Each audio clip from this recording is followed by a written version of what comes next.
Hello. Can you Hello. hear that? Hello, Yes. hello. Yes. All right. May I ask a question? Mm-hmm. I'm running the server with the 1700 flop, but my computer is not good enough. Can I just press that cancel button and stop it and run it later? Um, but you mean you are running Yes. BioSolver right now?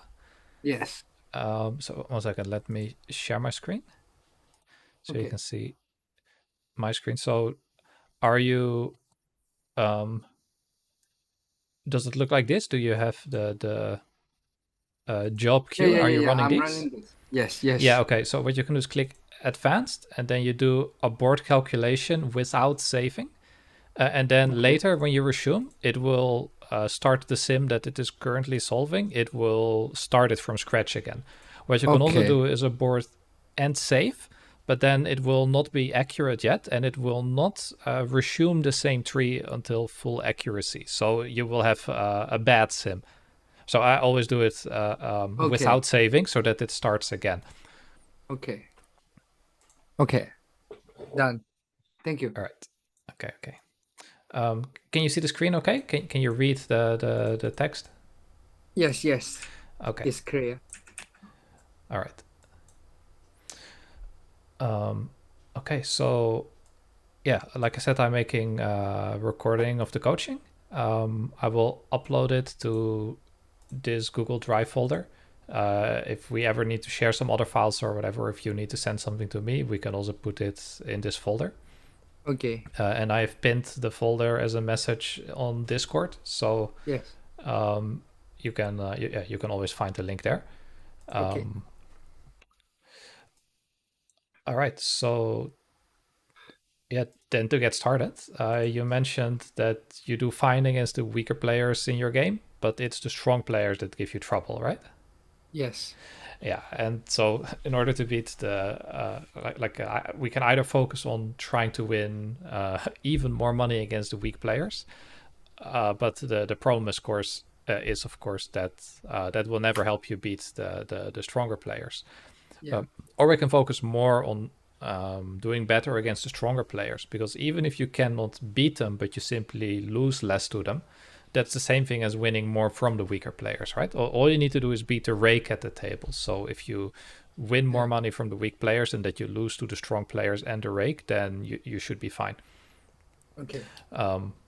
So yeah, if you want to work on beating the stronger players, maybe you can start by telling me a little bit about some example spots that you have problems with. Maybe you can tell me about a hand you recently played where you didn't know what to do, or maybe tell me a bit. First of all, what sort of games do you play? Do they have antes, straddles, or is it 100 big blinds or super deep? Uh, Do you play live I or no online or? I normally play the normal games Mm-hmm. with max cap 10 BBs. Yeah, normal games. And recently I go to some stand-up game with the Uh-huh. yeah, yeah, but I don't actually know this just good strategy. So stand up is if you haven't won a pot, you need to keep standing, right? Yes, yes, and Yeah, yeah. paid 5 BB to 10 BB each person. Okay, yeah. And So I my game is always 9 mess or 10 mess. It's a full range table. okay, yeah, yeah. All right. So do you know what is different between 9 max and 6 max? Maybe you need to play tighter. Yeah. So the first seats at a poker table, they have more people behind them who still have Yeah. cards, right? So let's say that if I just open a calculator, um, let's say you think a player, or let's say we're thinking about, for example, opening with something like 9-8 suited, or Yeah. ace 9 suited, or maybe a small pocket pair or whatever. if we get 3-bet, that is very bad for us, right? Then our open loses money. So let's say that the players behind us will, on average, 3-bet us with a range that is like this, which is 4.7% of hand. Let's, for ease of math, say this is 5% of hands. Like maybe they do sometimes ace jack suited or king queen suited. You can make it a little bit more until we get. There we go. That's like 5% of combos, right? And then some depending on the position, some positions will 3-bet a bit lighter than this, some will 3-bet a bit tighter than this. But if we, for simplification, say that everybody 3-bets us about 5% of the time, then the odds of not being 3-bet by one person are 0.95. Yeah. So the odds of not being 3-bet by two persons are 0.95 times 0.95, right? And as the number of players that sit at the table keep increasing, basically the odds that somebody has a top 5% hand that will 3-bet you keep going up and up and up. Yeah. Right. So we started here with 2 players, then 3, 4, 5, let's see, 6, 7. So if you have 8 players sitting behind you at a 9-handed table or even a 10-handed table, there's 9 players sitting behind you. If everybody is playing top 5% of hands for a 3-bet, then when we open, there is only a 63% chance that we do not end up getting 3-bet. Right? Or in other words, there's like almost 40% chance that we will get 3-bet. And if we then fall to the 3-bet, then if you consider our preflop raise, let's say like it is a bluff trying to steal the blinds, right? So if it works, we win the blinds. That's 1.5. So it's really simplified math, right? But let's say treat preflop raise like a bluff to win the blinds. If they fold, plus 1.5 big blind profit, right? Yeah. If they 3-bet, we fold and lose our raise. So the more players there are behind us, the more likely it becomes that we do get 3-bet. And if you then think about your preflop raise size, it doesn't matter much whether you min raised or went 2.2 or 2.5 or 3, because people will 3-bet you with roughly the same range. Yeah. Okay, so the more money we raise, the more money we lose when we get 3-bet. Yes. So larger raise is worse when we get 3-bet. Yeah. Right. Larger raise is better when it folds to the big blind, because the big blind gets pot odds. So if you raise very small, it is really cheap for him to call and see a flop. Right? So the button pays the full price. Let's say we open to 2.5 big blinds, right? The whole table pays 2.5 big blinds to see a flop against us if they want to call, but the big blind only pays 1.5 big blind to see a flop. And the players that benefit when you raise larger are the players that are not in the big blind, but it's worse for the big blind if you raise larger. But if you raise smaller, that is worse for the rest of the table, but it is better for the big blind when we raise smaller. Does that make sense? Yeah. So raise is better when we get 3-bet. Yeah. Or let's say, so good for most of the table. So worse for most of the table. Yeah.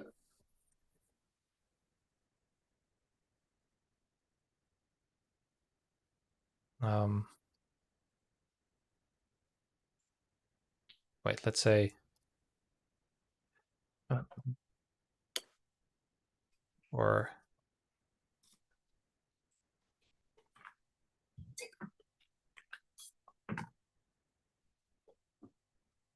well, let's say we lose more money when they 3-bet us. A large raise is worse for the big blind because he gets. But then here's the opposite. MP to button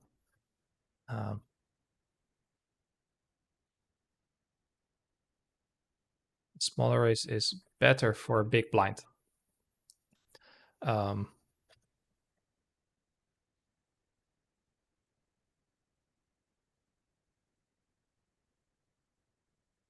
Okay, so what you see here is that there's two prices that you're paying. If you want to punish the big blind, you are rewarding the rest of the table. But if you want to punish the rest of the table, you are rewarding the big blind. Yeah.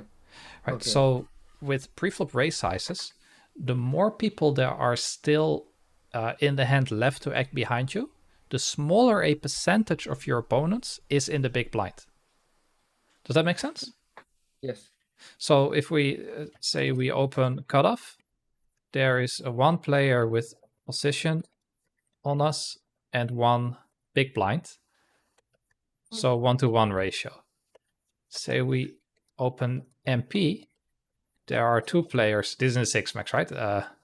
With Yeah. Okay. position It's on fine. us and one big blind. So 2-to-1. Relatively fewer opponents in the big blind, right? Ratio wise. Okay, so since raising small is good against is bad against big blind, and large good against big blind, we want to raise larger when the big blind is a larger percentage of our opponents.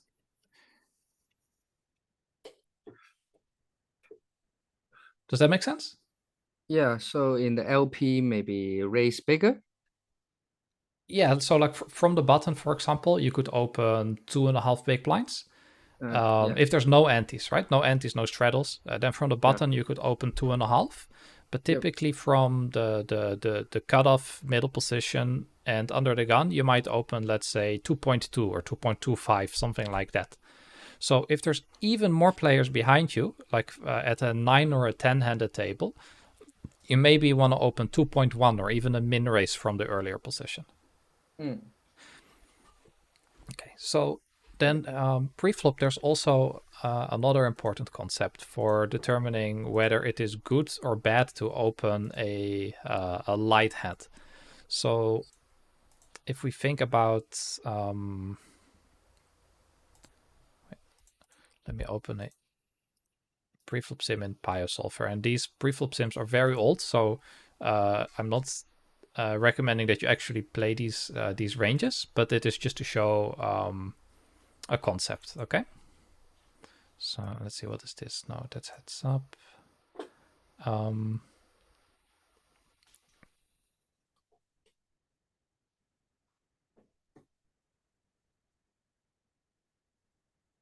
Okay. So for example, this is a very old sim with this is supposed to be the button raising, and this is big blind defense against it. Okay. Okay. So if we look at the EV for the in position player, some of these hands, like we we told PySolver what to raise. This is not a calculated range. We just said, hey, this is what people are raising, and then we lock this range. You see, there's no options. It can only raise. There's no choices. But the big blind is PySolver defense, right? It can choose: do I want to call? Do I want to three bet? Do I want to fold? Okay, so if we look at the EV for the in position player, you see that the hand like Jack 5 offsuit, for example, is making like 1 cent in this sim, and this sim has blinds of 5-10. Now, this is of course a bit inaccurate because there's no small blind in this sim, and sometimes the small blind is going to 3-bet us in reality, right? But this is just the big blind and the button in a PioSolver sim because it can't do multi-way. So like I said, these ranges are not really good. Don't play these actual strategies, but I'm going to show you an effect here, okay? So when we raise, the EV of all these hands should go up by about $25 because we are putting in $25, right? So right now BioSolver is showing what the EV of having this hand is. So the EV of this hand is 0.005, like six deuce of spades, right? But after we Yeah. raise $25, it becomes 25.005, and now it gets rounded to the one. So the idea is that imagine you have two bank accounts, right? And they're both yours. And you have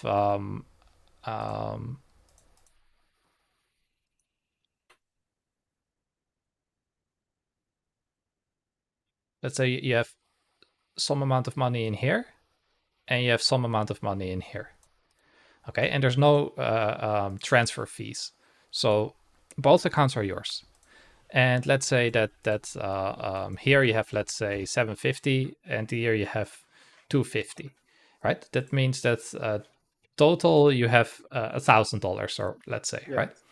And then if you were to take some money from this account and transfer it over to this account, you didn't lose any money or gain any money. Your total will always remain the same, right? You can transfer some money. You can transfer some money back. You can transfer some more money. It doesn't matter as long as the money stays within your account. The total will always be 1,000. Like the only thing that's going to change is this number might increase or decrease. But when you add these numbers together, they will always be 1,000. Okay, so when you play poker, you have basically two bank accounts, and the one is your stack, and the other is the EV of your hand. Okay, so your stack size doesn't have variance because let's say your stack is worth $750. You can stand up, leave the table, and those $750 are yours. Right? If your stack is $2 million, yeah, you can quit the game. You just fold your hand, you quit the game, you cash out your $2 million, and you have $2 million. The EV of your hand does have variance. For example, if you're pre-flop all in, and we put in $1,000 and the opponent puts in $1,000, then pot is 2,000. And if we have 50% chance to win, then the EV of our hand is $1,000, but the outcome is going to be either the hand is worth 2,000 when we win, or the hand is worth 0 when we lose. Does that make sense? Yes. Right. So there is variance in the EV of your hand, but in poker we don't really care about variance when it comes to the math of is a play good or not. We just care about the EV, and the EV is a fixed known number. Right. So if you're all in and you have 50% chance, your hand is worth $1,000. So in poker, let's say that your stack is $1,000, and you take some money from your stack and you invest it into your hand, right, by placing a bet. The bet is break even if the EV of your hand increases with the same amount as you took out of your stack. So, example, stack is 1,000, money in pot is 0. Okay, we place $100 bet. Then we have stack is 900. And then we have the EV of hand. This can be anything, right? But if the EV of the hand then is $100, even bet, because the stack size plus EV of the hand stay $1,000 total. Mm. Does that make sense? Yes. Let's say EV of hand is $0. So the stack is worth $1,000, right? You have two bank accounts.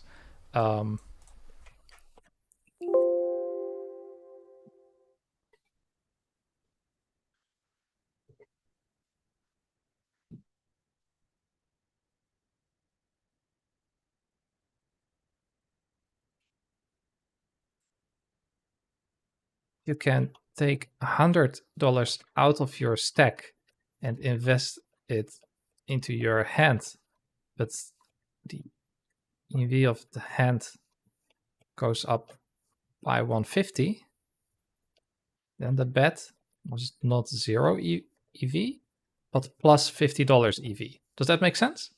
Yeah. Right, so you have a 900 stack plus 150 EV hand total value. Okay, so in PioSolver, if you look at the EV, for example, of 7 deuce of spades here, it's a mixed open. No, wait, sorry, we go here. EV in position. We look at 6 deuce, so this hand is basically worth exactly 0, right? Or let's say we take 6-3 of spades. This is worth $1. So when we raise $25, you see that the EV of the hand has now increased by $25. Yep. Does that make sense? Yes. But our stack is now, of course, $25 smaller.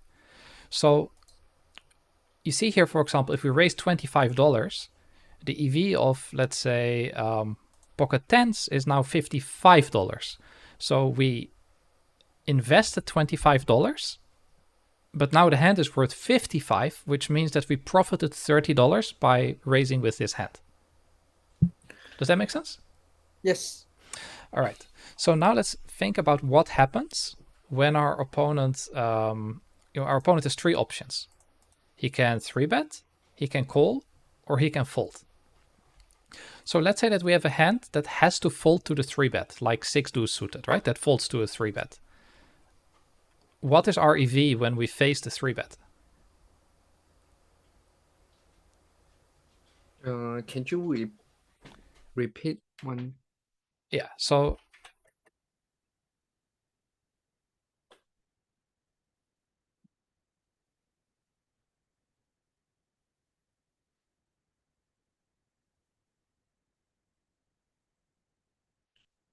Minus 25?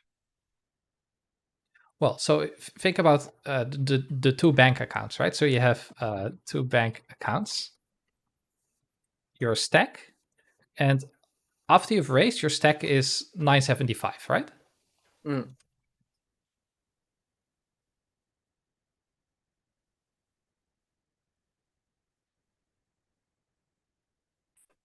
And how much is our hand worth? 0. 0, right? So the minus 25 is intuitive to think about because you've lost $25, but the EV of the hand is actually not negative 25. The EV of the hand is 0.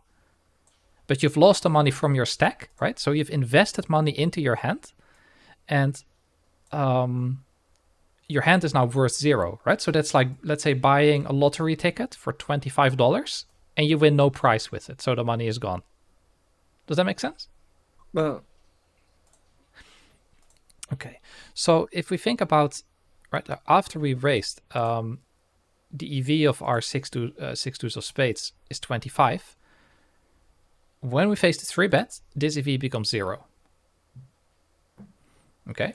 And what is the EV of this hand when the opponent folds? 15?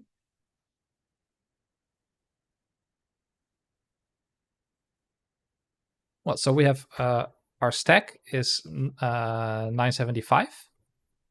Our hand is winning all the money that's in the pot, right? 33? So we have our 35 raise plus 10 big 35. blind, small blind, and that is 40. Yeah. Does that make sense? Yeah. Right. So let's say the opponent folds. You see that all the hands here are worth $40, whether it's 6 deuce suited or pocket aces. They're all the same. Right? Because they're all winning the same pot. Okay, but now the hardest question. What do you think the EV...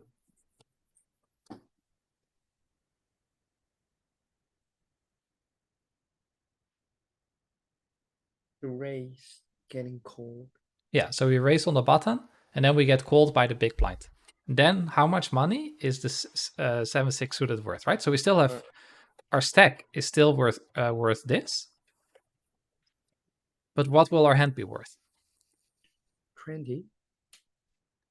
20? Okay, let's see. So the opponent calls, And you see the hand is actually worth more than the 25 that it started on.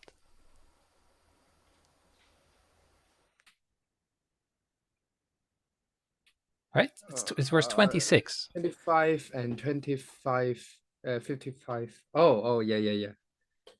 Yes, over the Right? So yesterday. or I guess, wait, sorry, I clicked on 6-3. It's 25, and then the opponent Yeah. calls. No, it's actually worth a bit less. Okay, so it's 24.7. But yeah, if you look at the hands, like the lowest EV combo in the hand is something like 7-3 offsuit, which is a complete garbage hand. But you see, this hand has hardly lost any money on the pre-flop bluff to steal the blinds because we raised to $25. But you see, we're only losing like $3.50 with it when we got called. Right? And when you take a slightly better hand, like let's say 9 deuce suited, this hand has already profited 50 cents. Right? Because our stack is now 975 and the hand is worth 25 to make our EV or our total value in the game 1,000 plus this little bit behind the comma. That is our profit. So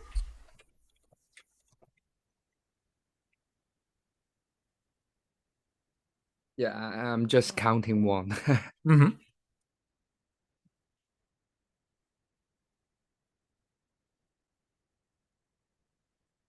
right, so we have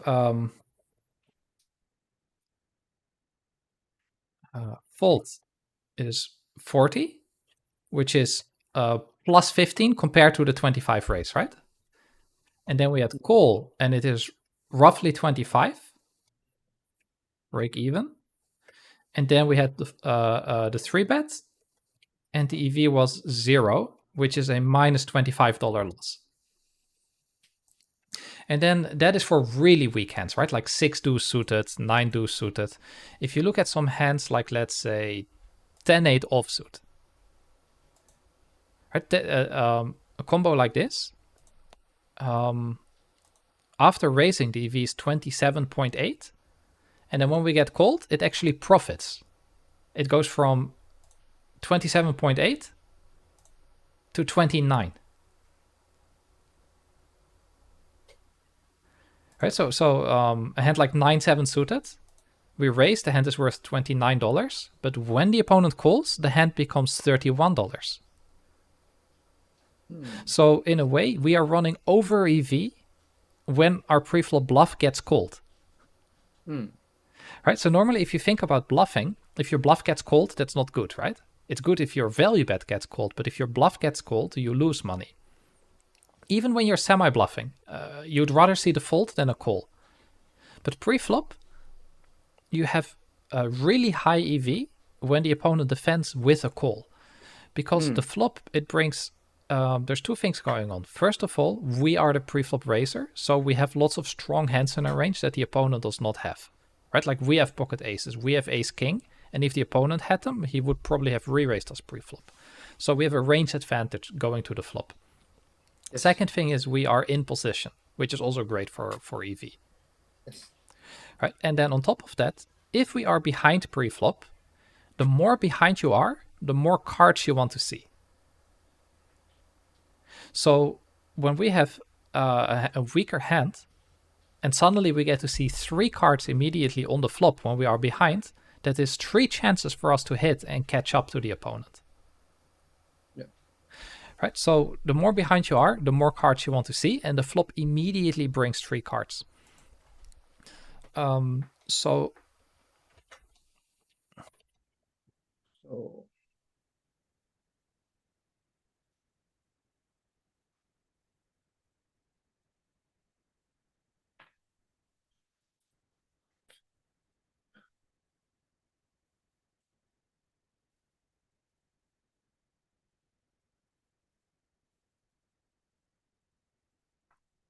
all right, so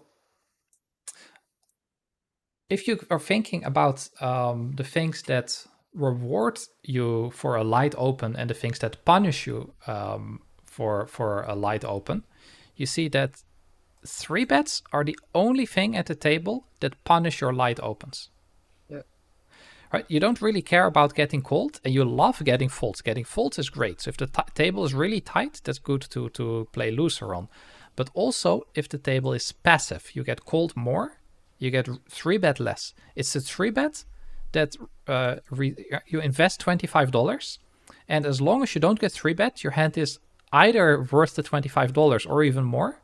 But when you get 3-bet, you lose all your money.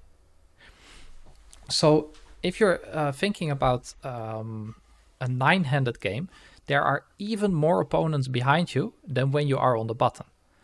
Right? So if you're on the button and it folds to you, there's just 2 opponents, the small blind and the big blind. So if they are very tight, the chances of getting folds is much higher. If they are very aggressive, the chances of getting 3-bets are much higher. If they are very passive, but they're loose, the odds of getting called are way higher. But if you open from under the gun, even though those same 2 players might be at the table, because there's so many different players behind you, it's much more about what the table does on average rather than about some specific opponents. Does that make sense? Yes. Then another thing to consider is how high their VPIP gets to be. So the better their position is, the looser they can play. So when we open under the gun, the button can defend more than the cutoff or middle position, right? But another player, the player actually gets to play the loosest out of the whole table is the big blind, because he gets a discount pre-flop. So the more...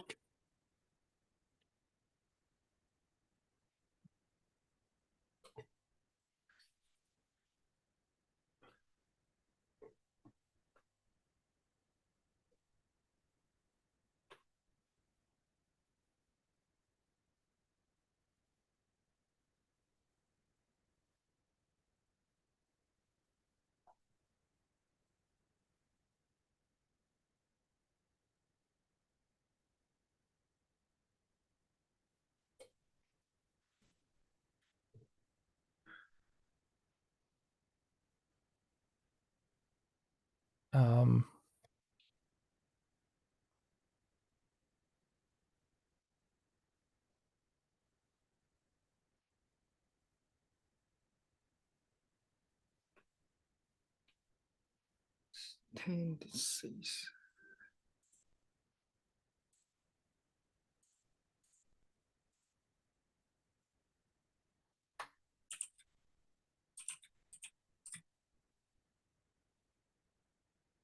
Does this make sense?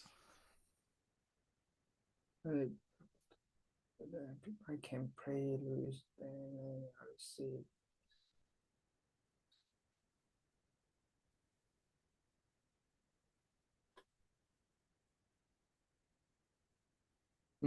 Yes. Oh, yeah.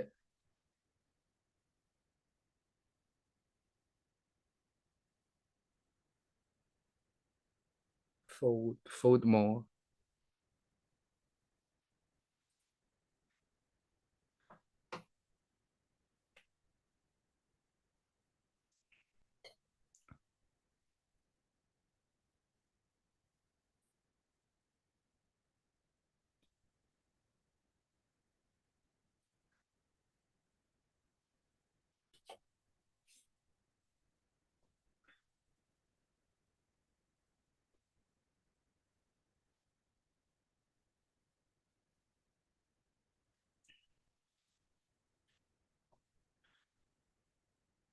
Okay, does this make sense?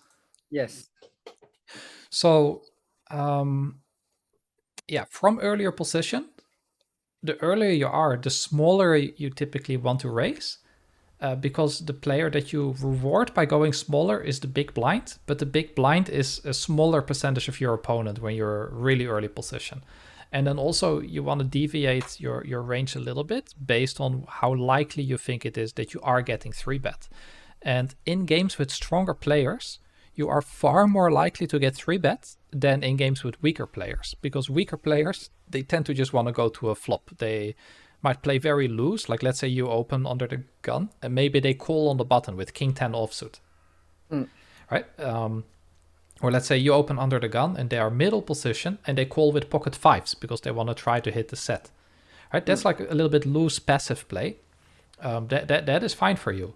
But if you open under the gun and the middle position player 3-bets you with pocket sevens or something, that is bad for you for the bottom of your range, right? That's great for you when you have pocket aces, but if you open with a suited ace or a suited connector or a smaller pocket pair yourself, or let's say a hand like king jack offsuit, it's not good if you get 3-bet. Yeah. Right, so it seems kind of simple. It's just some preflop things, but in a lot of games, there are some strong players at the table and also some very weak players, right? A couple of big gamblers, and it is very easy to just think like, hey, there are some very weak players at the table who are way too loose, way too gambly, and I want to get into many pots with them. But if you're not used to the strong players being as strong as they are, you're likely going to lose a lot of money by playing a bit looser at the table, because the 3-bets of those strong players can really punish you. Yeah. Right, so I knew it. let's say we just a 6 max 1k NL rake on GG poker, where rake is very high. But if you look at, for example, under the gun racing range, you see that a hand like pocket 5 starts mixing, right? A hand like king 10 or queen jack is mixing, or jack 9 suited is mixing. Mixing Or hands is 0 EV, right? yeah, same EV as folding, because the solver will always do what is the highest EV. And folding always has an EV of 0. So if you see something both folding and playing, that means that the EV of the two actions is the same. Otherwise, it would have taken the better one. Right, so when something is mixing, it tells you that it's the same EV. And since it's mixing with fold, and you know folding has an EV of 0 by default, they are 0 EV opens. Okay. Or let's actually take one where the raise size is a bit smaller. So here the raise size is 2.1. Okay, so yeah, you raise 2.1 big blinds here, and you see a hand from under the gun like king jack off or ace 10 off is mix fold, mixed raise. So should you play these hands or not? Well, if there's a very weak player in the big blind, it's very tempting to play those hands, right? It's also very tempting to play a hand like pocket deuces, because you want to hit a set and stack some gambly opponents. Yeah. But the way to punish this, if a strong player notices that you're opening a bit much from under the gun, he can start punishing you by 3-betting. So let's say we open and we look at how middle position is supposed to play. You see a hand like pocket 9s is sometimes calling, sometimes 3-betting. But if he knows that you're opening too wide, it becomes higher EV for him to 3-bet you, because you will fold more to his 3-bets. And you see a hand like 8 should sometimes fold. But if he's a strong player and he knows that you're opening a bit too wide, he will likely always play his 8s, and probably by 3-betting. Right? Ace queen offsuit, king queen offsuit, these are all mixed 3-bet hands, and he might start 3-betting those more. Let's say some strong players also do not have a cold calling range except when they're on the button. So from middle position and cutoff, they play either 3-bet or fold preflop. And if we then look at the 3-bet range here, so this is again under the gun opening, like king 10 off is mixing, suited connectors are mixing, pocket 4s is mixing, these suited kings are mixing. And against this, if middle position player is not allowed to 3-bet, you see he needs to mostly fold with pocket 9s. Now, in your games, when you open under the gun, how many people do you know that fold their pocket 9s in middle position? I think in my game, no one will fold it. No one, right? Do they fold 8s? Maybe no one. No one, right? And then the key question is, do they call it or do they 3-bet it? Mostly they are under 3-bet and under 4-bet. Yeah. So I can open wide. Exactly. Yeah. So that can be fine. But if they are really strong and they know that you're opening too wide, they might choose to 3-bet more. Yeah. This also depends, right? Because let's say that the player in the big blind is a big gambly, weak recreational player. Yeah. Then they could 3-bet the pocket 8s and make money against you. but then the player in the big blind will likely fold pre-flop.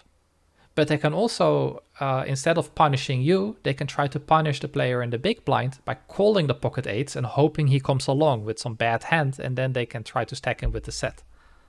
Yeah. Right, so this is very different from player to player, and some people are here and they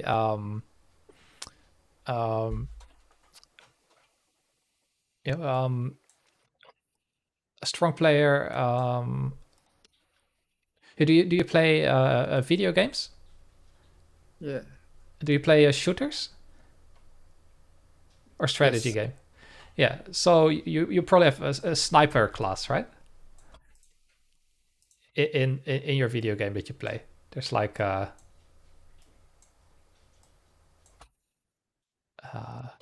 let's say you are aiming, right? And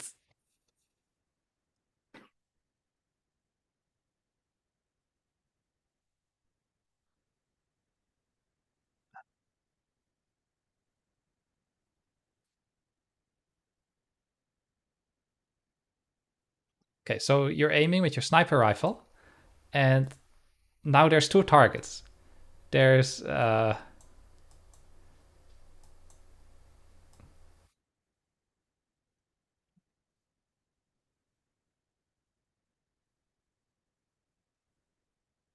there's somebody here,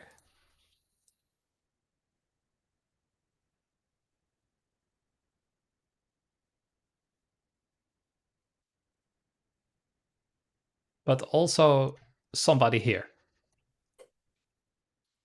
And now you have to choose. Do you go, will you shoot this guy?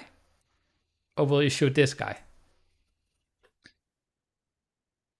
Well, let's say this is regular and this is recreational player.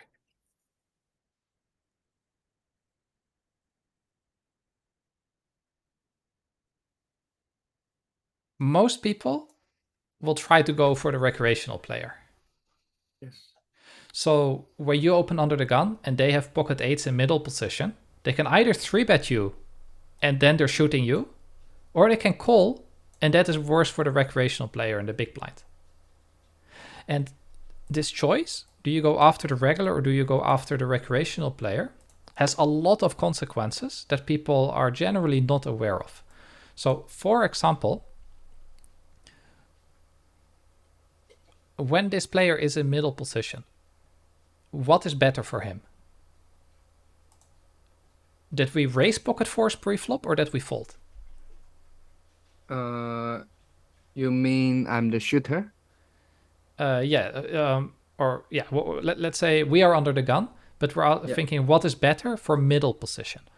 Would he rather see us fold pre-flop, or would he rather see us raise? It's fold, I think.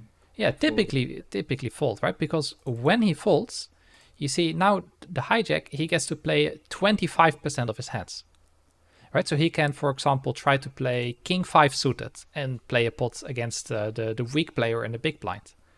But the moment that we raise, he can't play king 5 suited anymore. He needs to play a lot tighter, right? So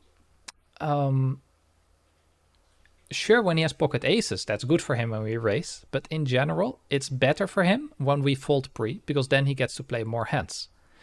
And if he is, then we go back to the one with cold calling. If we think about under the gun range and you see pocket fours here, it's the same EV to fold and to raise. When we raise and then the middle position player has to choose like, shall I fold pocket eights, call pocket eights, or 3-bet pocket eights? The more he chooses the aggressive option, if he puts in more money here, then he would be targeting us, right? If he decides to 3-bet especially, he's targeting us. Yes.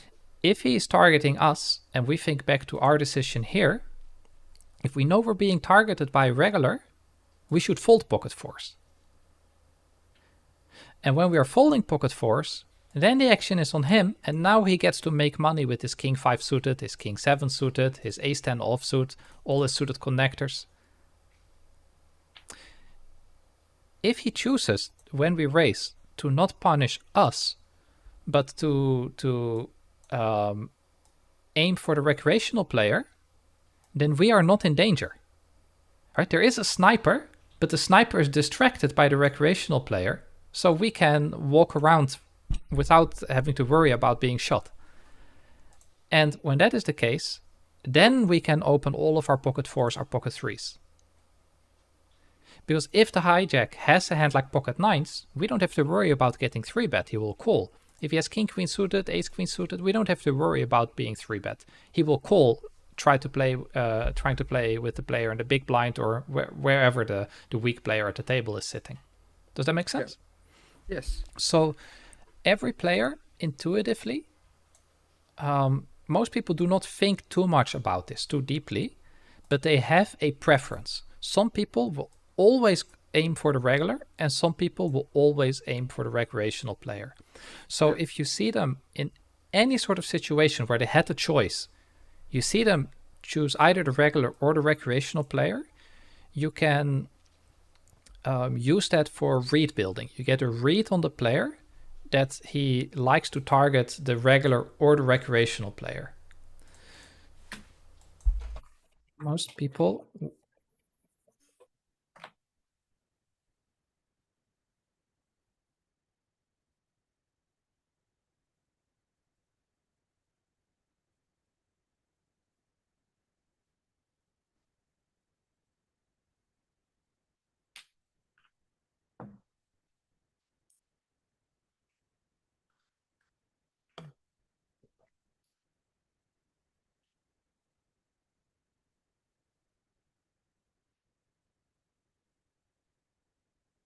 Okay, so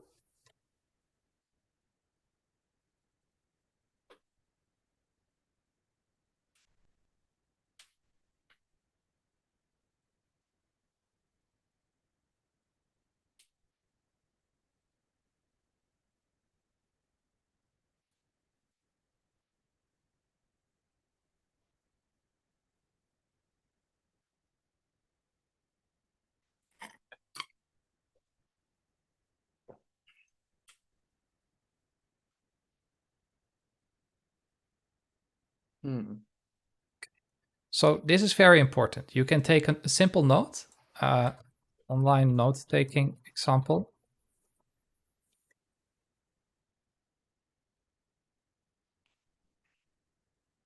And you just write that at the top of the notes, or rec for recreational, or VIP, or fish, or whatever you want to call them. You just, at the top, you write a note about what they target. And this concept, here I'm using preflop to explain how you can lose or gain EV in a multi-way game based on the choices that your opponents make. None of the choices have to be right or wrong, right? Like when we open, should he fold 8? Should he call call pocket 8? Should he 3-bet 8s?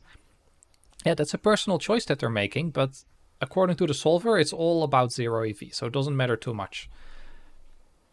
But the choice that they make is impacting the EVs here, because the EVs that the solver says that this race has, that is against this balanced strategy that the solver is playing in the hijack. And when he folds, the cutoff is playing a balanced strategy also, sometimes 3-betting and sometimes calling pocket 7s, and sometimes folding, sometimes 3-betting, sometimes calling 7s. And when cutoff folds, then there is the button also having all these choices, right? But if people start playing different than the solver, then you need to understand how that is affecting the EVs of your hand. So quite often in a game with a weak player, it can be very tempting to play extra loose. But a common mistake is that when your opponents are stronger, that you're so used to your opponents playing passive and having... most people have their sniper rifle aimed at a recreational player, and as a result, it was very safe for you to play a little bit looser from the other seats. Like you can open pocket 4s under the gun, or let's say under the gun opens, and we are in, for example, the cutoff. We might choose to, let's say, call with pocket 7s to try and play a pot with the big blind. But when we do that, if we call in the cutoff, now the player on the button has to make a choice. And most people will choose to, for example, also call their pocket eights. But if they know that under the gun is opening a bit too wide because the player in the big blind is weak, and we are likely calling a lot of hands because we're trying to play a pot with the player in the big blind because he's weak, then if the player on the button is a strong player and he chooses to put a sniper rifle on both you and the preflop racer, he can re-raise with pocket eights, and that is very bad for the EV of our pocket sevens call here when we get re-raised more. Does that make sense? Yes. Right. If instead we chose to re-raise with our pocket sevens, then the button is here, and now he has to fold his pocket eights, right? Yes. So if the player is gonna re-raise us with pocket eights, we do not want to call with pocket sevens. We want to 3-bet ourselves with sevens. But if the player has his sniper rifle aimed at the player in the big blind, it's fine for us to call with sevens, and he will also call with his pocket eights, and now we can try and hit a set against the player in the big blind, or whoever we're trying to target. Yeah. So when you're studying post-flop solutions where there's only one opponent, this multi-way aspect of the hand disappears.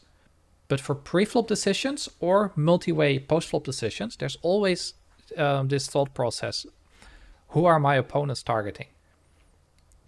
And also, when you get post-flop against a certain player, even if it's just one opponent, the ranges that they're playing might not be the same as solver ranges. They might be different as a result from their choice here, right? Do they go after the regular or the recreational player? Let's say that they go after the regular, okay? So we know that, for example, let's say we open under the gun and it folds to the button. And we know that this is a guy who goes after the regular instead of the recreational player. When this player merely calls us on the button, it is far less likely that he has a hand like ace king or pocket queens. It is far more likely that he has maybe pocket sixes, pocket sevens. Does that make sense? Yes. Well, if he's always going after the player in the big blind, that means he will not re-raise us with sevens. He will not re-raise us with sixes. He will not re-raise us with ace 5 suited or ace 10 suited. He will call hoping to flush over flush the player in the big blind or something. Now, what does that player have then when he re-raises us? Can you repeat? Yes. So we open under the gun. Yeah. And we get re-raised by the button. Yes. But we know that the button is this player. I mean, he is a sniper, but he chooses the recreational player instead of us to target. What does he have then when he re-raises us on the button? Yeah, his hand is super big. Yeah, very strong hand, right? Yes. Yeah, super because strong. he's not bluffing with eights. He's not 3-betting 7-8 suited. He's likely not 3-betting ace 10 suited. He just has pocket kings or pocket aces or ace king suited. Maybe he re-raises ace king offsuit anyway, but he will have far less of these hands because we know that he would have been more likely to call with those pre-flop. So this is a very bad spot to 4-bet bluff our opponent. Yeah. Right, so let's say he re-raises, yeah. blinds fold, and now it is on us. And you see a hand like king queen suited, sometimes 4-bet bluffing. Or a hand like ace queen offsuit, sometimes folding, sometimes 4-bet bluffing. This is a very, very bad spot to 4-bet bluff with ace queen. Oh, yes. Right? And also if you have a hand like ace 5 suited, which is basically the same EV to fold as to call, just fold it. Right? This guy's range is way stronger than it should be. Should I defend some linear hand against Like king jack that suited? strong? Maybe like x7 or some pocket pairs Yeah, against. so if you think about these EVs, it's almost the same EV to call as to fold, right? It's like a 1 cent difference here, or let's say king 10 suited. It's like a 70 cents difference, where a blind is $10, right? So Right. this is so close to zero that if you know for a fact that your opponent's range is too strong, I would just fold these hands. Okay. Does that make sense? Yes. Like just because it's very close. If you have ace queen suited, right, then calling and folding has an EV difference of like $12.50. I'd say that one is a little bit too strong to start folding. But you see ace 10, Yes. that's only a $2.50 EV difference. So I don't mind folding ace 10 if you have this read, right, that he likes to call a lot to play with the recreational Yes. player. And by never 4-bet bluffing this guy and basically only 4-betting with, let's say, kings and aces, then when you re-raise and he's sitting here, and a lot of people will just jam in their ace king, right? But Yeah. the reason that you jam ace king is because you then get the folds from all these hands. That is where most of your money comes from. Ace king does not like it when it gets called because it's at best coin flipping, right? It's either Yes. up against a pocket pair for coin flip or against ace king for split pot, and then it's dead to these hands. So it doesn't want to get called because it's always a little bit behind. It's looking to get a fold. And if you never have these combos to 4-bet bluff with, then he starts losing a lot of money when they 5-bet you with ace king, Yeah. right? So if you know that he has ace king too often as a result of not having enough 3-bet bluffs, because you know that he chooses to 3-bet or to target a recreational player, we know that 4-bet bluffs become very bad against him, and we should basically only 4-bet with kings plus. But Yes. if we know that he's this type of player, he knows that we are trying to go after the recreational player ourselves, right? He thinks that we have our sniper rifle aimed at this player, so we are opening too many hands from under the gun, and as a result, he chooses to punish us, and he is sitting on the button here, and he's 3-betting his pocket nines and 3-betting his pocket ace and 3-betting his ace 5 suited, ace 4 suited, and so on. If he's doing that to us, and then it folds to us in under the gun, and we're sitting here with ace queen, and we should sometimes fold, sometimes 4-bet bluff, that's a great opponent to always 4-bet bluff against, to always 4-bet the king jack, to always 4-bet the ace jack suited. Does that make sense? Because then when he's Yes. sitting here and he has these hands like ace ace suited to call or fold, or ace 5 suited becoming 0 EV, this is now going to happen much more often to him. And he has ace king less often. I mean, he might have all the ace kings, but he has them less often compared to the rest of the range, because these hands are now in there at very high frequencies. So the odds of him having ace king this time simply go down. We are going to get 5-bet less. It's more likely that he 3-bet us aggressive with king jack suited, and then worst case scenario is that he calls our 4-bet with king jack suited. But that's where it's important to understand this concept again, and this does not just apply to preflop raises, this also applies to 3-bets, and this applies to 4-bets. That in general, if your opponent calls, you break even or you profit. You don't care about the calls. The thing that punishes you is the re-raise. So here, when we are 4-bet bluffing, we don't care too much that he calls us with king jack suited. I mean, we prefer him folding. That has even higher EV than calling. But the worst thing that happens is a 5-bet. A 5-bet is the most punishing he can do against the 4-bet bluff. So when we we can, for example, in this preflop sim, we can even do it. Let's say the big blind 3-bets, right? And now we look at out of position EV. So he has 3-bet to $125, right? And then let's say we look at the hand like queen 10 suited, so queen 10 of hearts. So it has an EV of 130. If we fold, all of the hands profit, right? There's like 155 in the pot.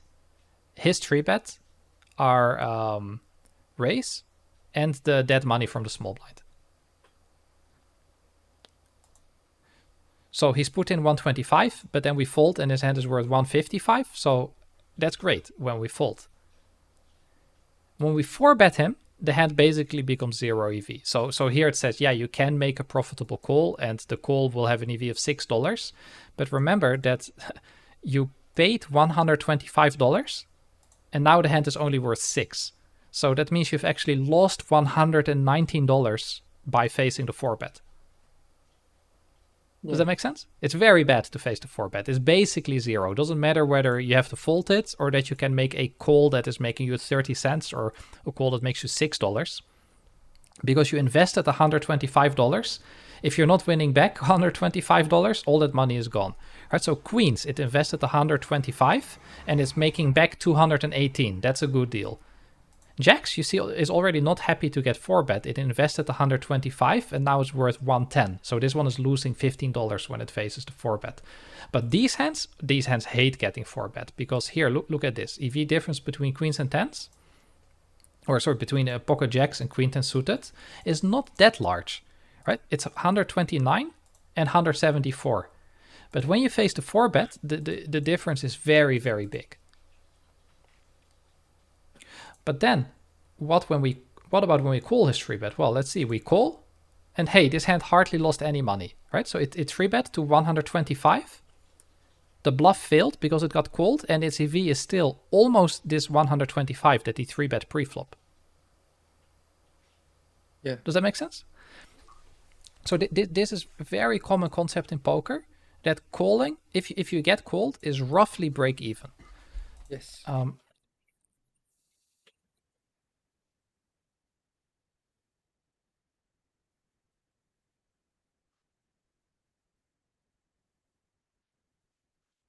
So let's say when you do something light pre-flop, wide open, wide 3-bet, 4-bet bluff, etc., then getting called pre is roughly break-even outcome for almost any hand in any spot. Yes. Getting re-raised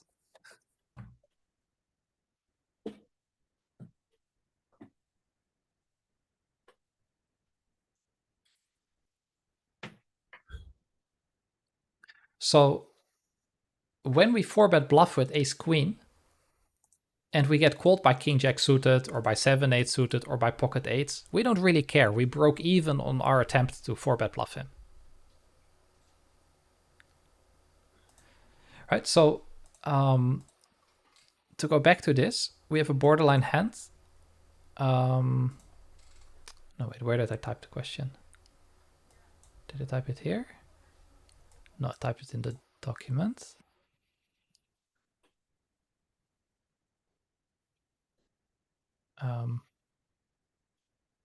Okay, so let me type it about the...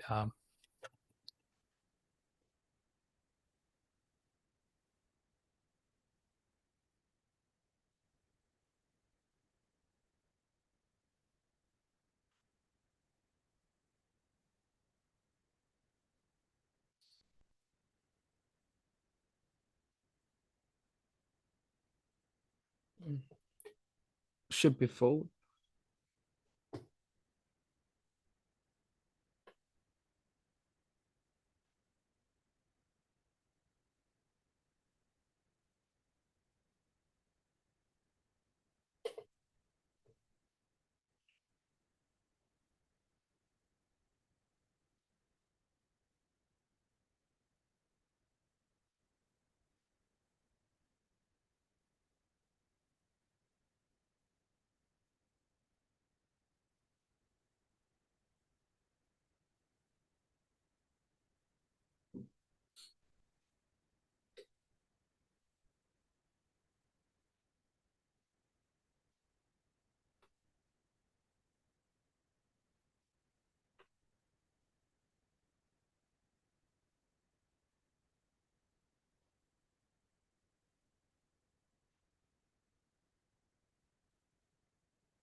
Does this make sense? Yes, I get it. Right? and you can get these reads, like who is he targeting, also from post-flop play.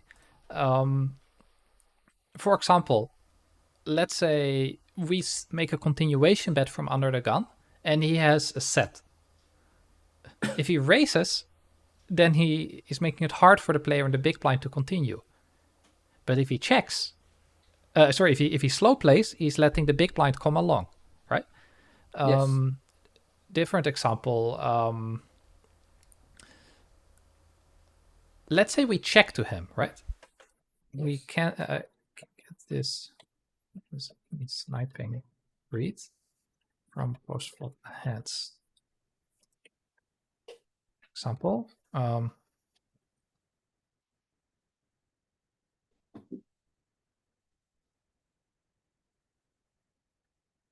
We check.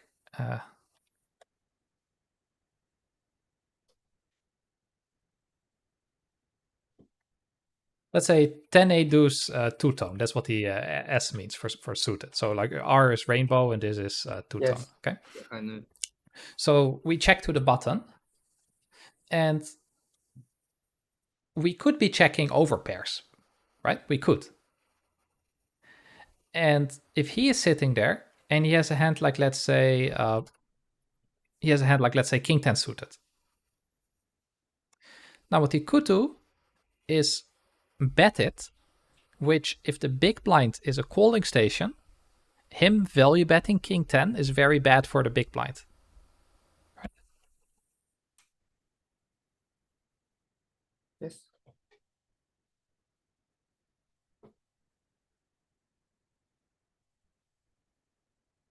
Okay, so it's very good for him to start betting it. So what does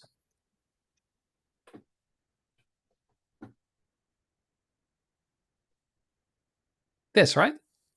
Yes. Okay, so what should Should be prop. Prop a lot. yeah, right? Yeah.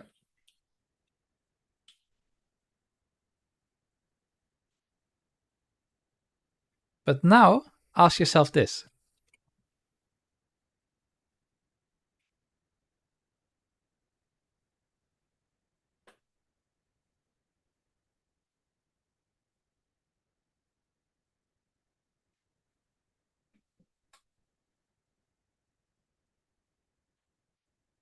I think king 10 is good enough to call. Maybe check more. Yeah, right? Slow play flop. So here you see that he has a choice. Who does he want to snipe? He can bet on the flop immediately, which is very good against big blind. Or he can say, hey, it's so good here to bet against the big blind that when I check, it looks like I'm very weak, and then I can let under the gun bluff. And then he can check behind, and then he's targeting the regular instead of targeting the fish. Does that make sense? Yes.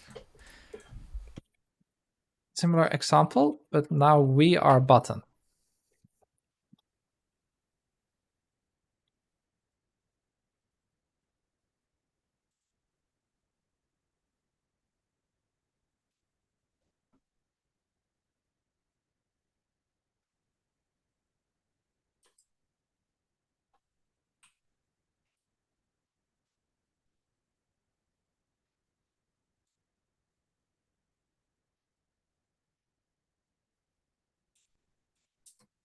If you just consider that the big blind is a calling station, what should he do with an overpair?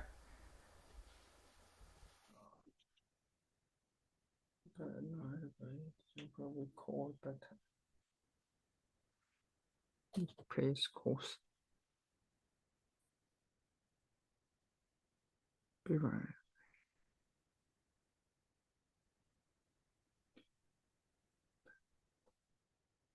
Overpair. Mm-hmm. Let's say you have pocket queens and big blind is calling station. What do you do? Do you check or do you continuation bet? I think C bet is better. C bet. Yeah. Okay.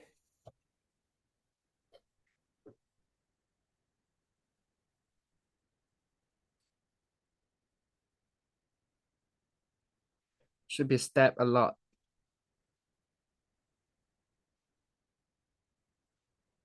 Yeah.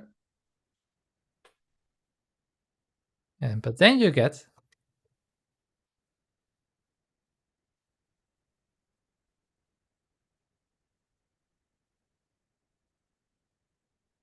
Overpair that's check. Cool. trap, right? Yeah.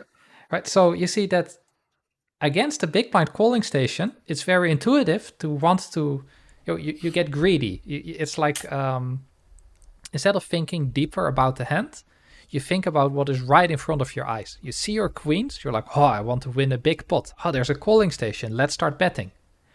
But there is actually a second option, because if the button knows this and the button is going to stab a lot, we can also aim our sniper rifle instead of on the player in the big blind when we have pocket queens. We can actually aim it on the regular and we check the flop to let him bet a lot. If the button bets, maybe the player in the big blind calls that bet and then we can check raise both of them. Does that make sense? Right? Yes. Um,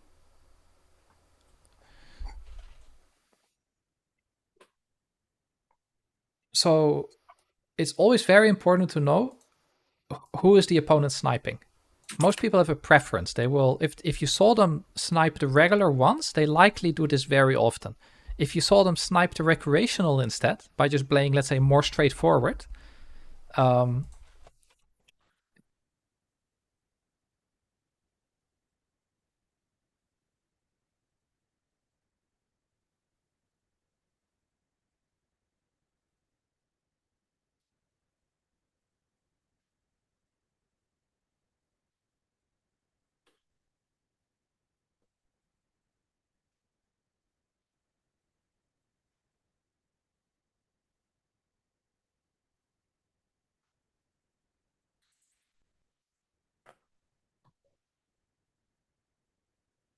so you Yes. can sort of get a feeling for this, and once you have this read,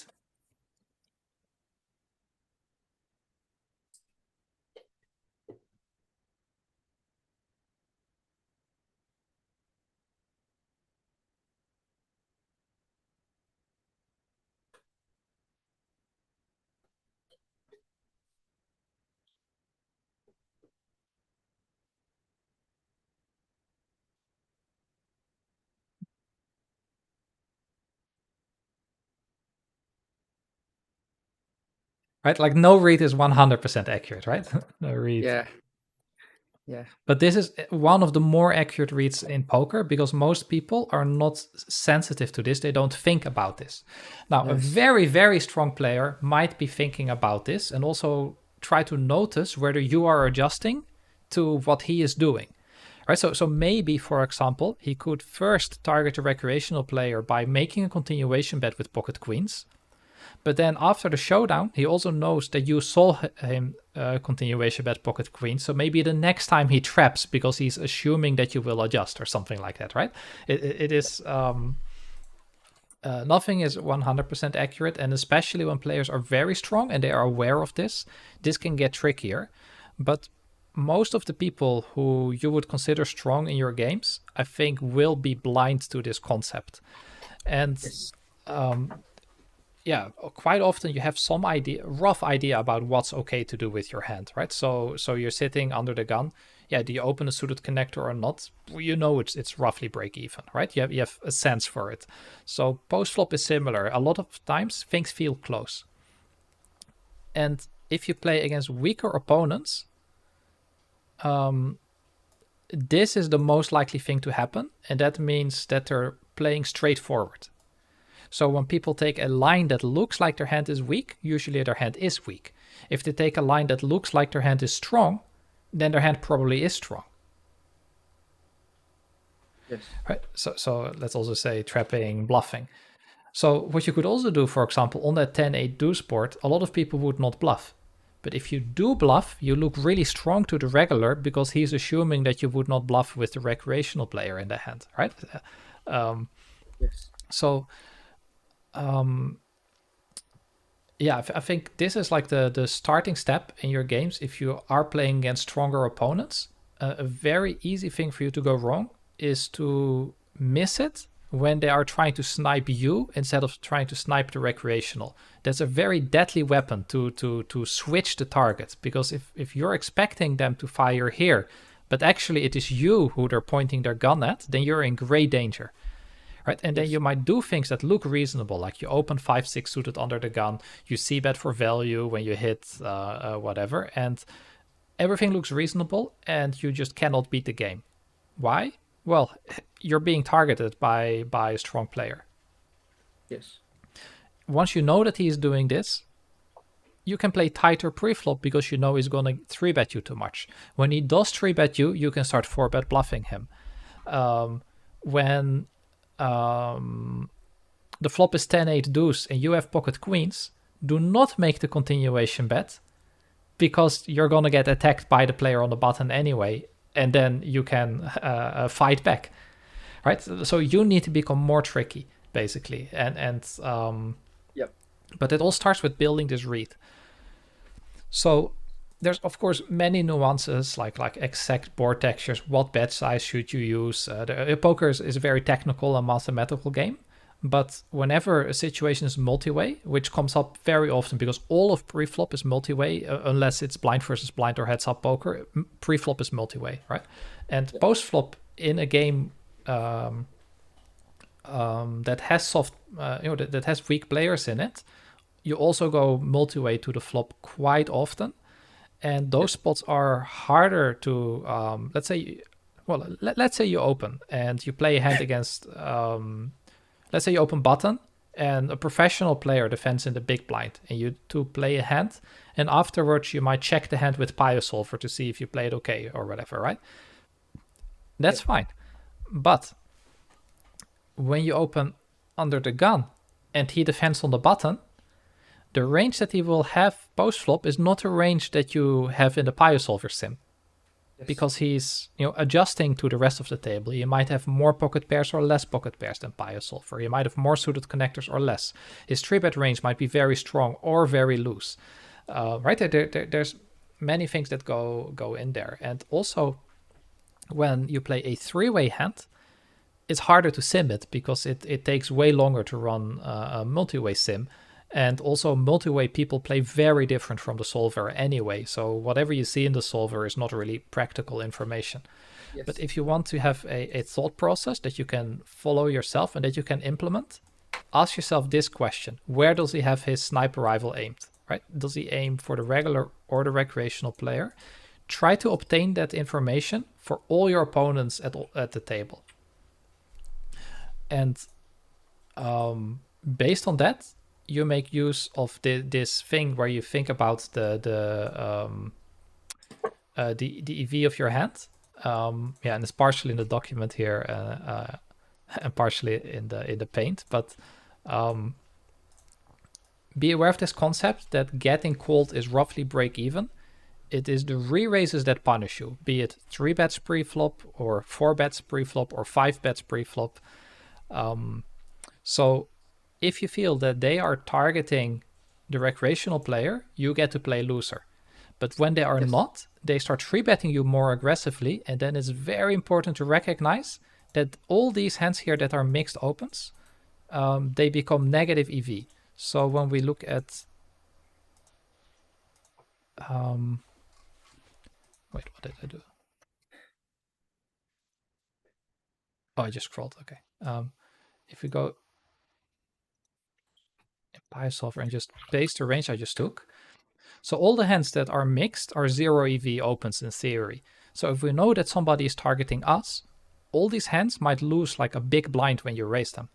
So you actually, from under the gun, even though the player in the big blind is very weak, you might want to play something like this.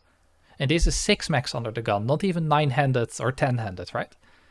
So Yes. 10-handed, you want to play even tighter than this, of course. And like we mentioned, also you want to play, in theory, a slightly smaller raise size, because if you're going to get 3-bet more often, and the ranges that you get 3-bet by are the same ranges, no matter whether you open two big blinds or 2.5 big blinds or 2.2. You simply lose more money when you get 3-bet. Yes. Right? The reason to size larger is to make more money against the big blind. But against the rest of the table, larger open is worse. So from the earlier positions, open a bit tighter, but also from the early position, you're very sensitive to how the players behind you are playing. And you want to know, is the table targeting the recreational player or you? And in particular, is the player on the button doing it, because he gets to play the loosest against you. Yes. Okay. So, yeah, thank you. But I want to ask some question. Mhm. As my game strategy, yeah, I know that theory at the pre-flop, and maybe last few months, the game that I playing is people's under free we place maybe 300 big blind plus, and the people are under 3-bet, under 4-bet, Mhm. and so therefore, and they love to fetting many Yeah, in yeah. the EP and MP with the maybe pockets Mhm. and some should connected should Yes. gapper. So a So loose passive game. therefore, yeah, so yeah, they are all loose passive. Yeah, yeah. Therefore, I open bigger, maybe open 4 BBs. Yeah, that can be And better, but you need to yes, play a lot tighter then, right? There's no point in opening big, yes, but then you open, let's say, 7-6 suited for a big size, or you open yes, pocket fives for a big size. That's yeah, not going to be good. So yes, in those type of games, what you can actually even do is, if you have like one of these small pairs that you sort of like to play because the table is passive, but you don't want to raise huge, is you limp them.